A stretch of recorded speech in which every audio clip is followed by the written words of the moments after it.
everyone. I want to get right into the review, but before I do that, I just want to give a quick update about something personal. I've recently had a family member pass, someone I was close to, and it has had a pretty big effect on me. So I would be lying if I said that I was still as energetic and into spooky stuff as I usually am, because that's not the case. I'm sure this feeling will pass eventually, but for now I'm a little down. I'm not I'm not super stoked on spooky Halloween stuff like I usually am. I'm still gonna review this thing because it looks great, but it will probably be a shorter review. I might be a little off, as if I'm not always a little off. So yeah, that's pretty much all I wanted to say for the intro. That's just, if I seem a little out of sorts, that's why. So they dropped this like almost out of nowhere, and we were lucky enough to get one, and it shipped like almost immediately, which was nice. So we've had this for a while, but I haven't really been in the mood to review anything, which I think is understandable. But it is a big package. We know it comes with a horsey and it comes with a guy, because it's a Headless Horseman, and you can't have Headless Horseman without the horsey. The package art is really beautiful, and it was the same way for the Krampus figure that they put out last Christmas. Really fantastic illustration. I love the cool colors against the warm ones. Oh, it's a big box. It's a big box. And on the back, you've got the Headless Horseman himself with his horsey and his flaming pumpkin head. Because if you're gonna lose your head, you might as well replace it with a flaming pumpkin. And I apologize because my camera is pretty close, but I will try and get this all into frame. It's a big package. You can unfurl this. It's a magnetic closure. You lisp it up. You lisp it up, and then you've got the figure. So let's go ahead and get into this somehow. So once you've got everything out of the package, you've got the package undone, that magnetic flap thingy on the back, it can unfold to be a very nice backdrop. Got Sleepy Hollow in the background. Really beautifully painted. And then you have the figures, and it's very Four Horsemen. And that's not a bad thing. But you can definitely see the Four Horsemen style here. I mean, especially in the horse, because by now we've gotten several Four Horsemen horses, and I love each and every one of them. But they are all pretty much the same type of horse. A big, stocky body with floofy legs. Then the Headless Horseman himself is very nicely dressed. He's got some really cool armor, really nicely sculpted leather with metal rivets throughout, an ornate vest. I love these pops of purple in his costume at the ascot and then at the pouches here. Really cool boots. On the back, it looks like he's got plugins for wings and stuff, so you know the Mythic Legions line, it's kind of like a mix and match thing. They usually have these ports in the back where you can put wings or extra doodads or whatever.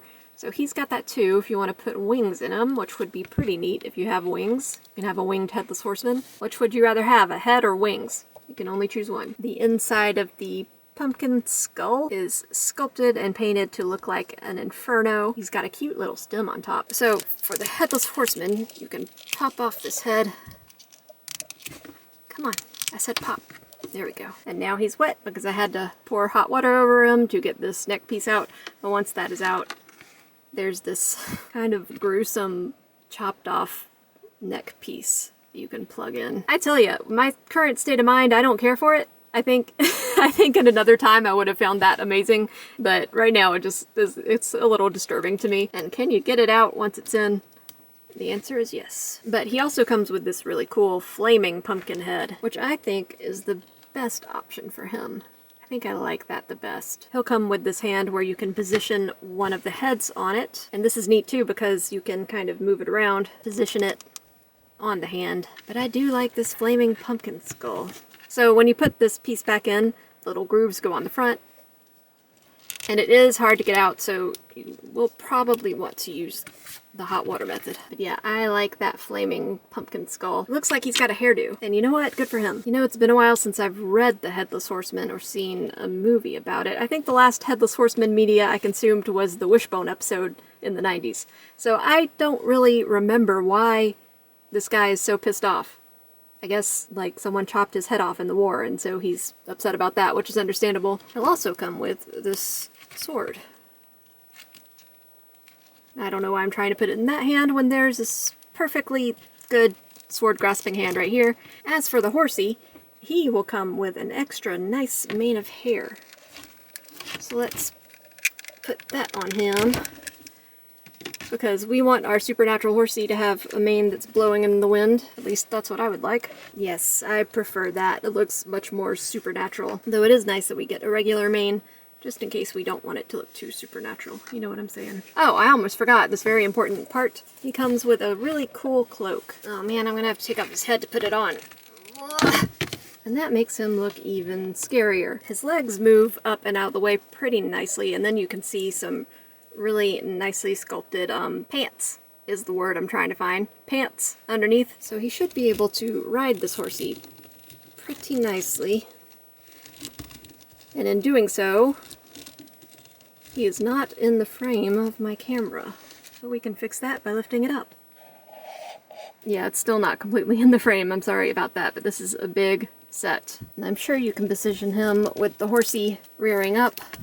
Does the Headless Horseman's horse have a name? I think it should. So with the tail as kind of a tripod, he stands up, okay, on his hind legs. It'd also be cool if you had a stand or something that could hold up this horse and put it in a all hooves off the ground running mode. That would be really cool. You'd have to get a pretty hefty stand though, because this is very heavy. This is a big chunk of horse. Oh no! Oh no, he fell. So yeah, was this an excuse for Horsemen to get more reuse out of their horse sculpts? Probably. Do I care? Not really, because I love horsies. I usually love spooky things. And this looks great. I'm not really going to go into articulation in this review. I have many other reviews featuring action figures from 4 Horsemen.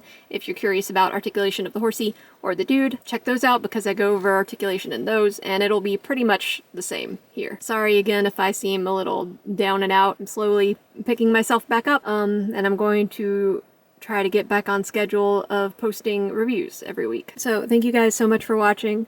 Likes and subscribes are very much appreciated. Comments are more than welcome. And I will see you guys on the next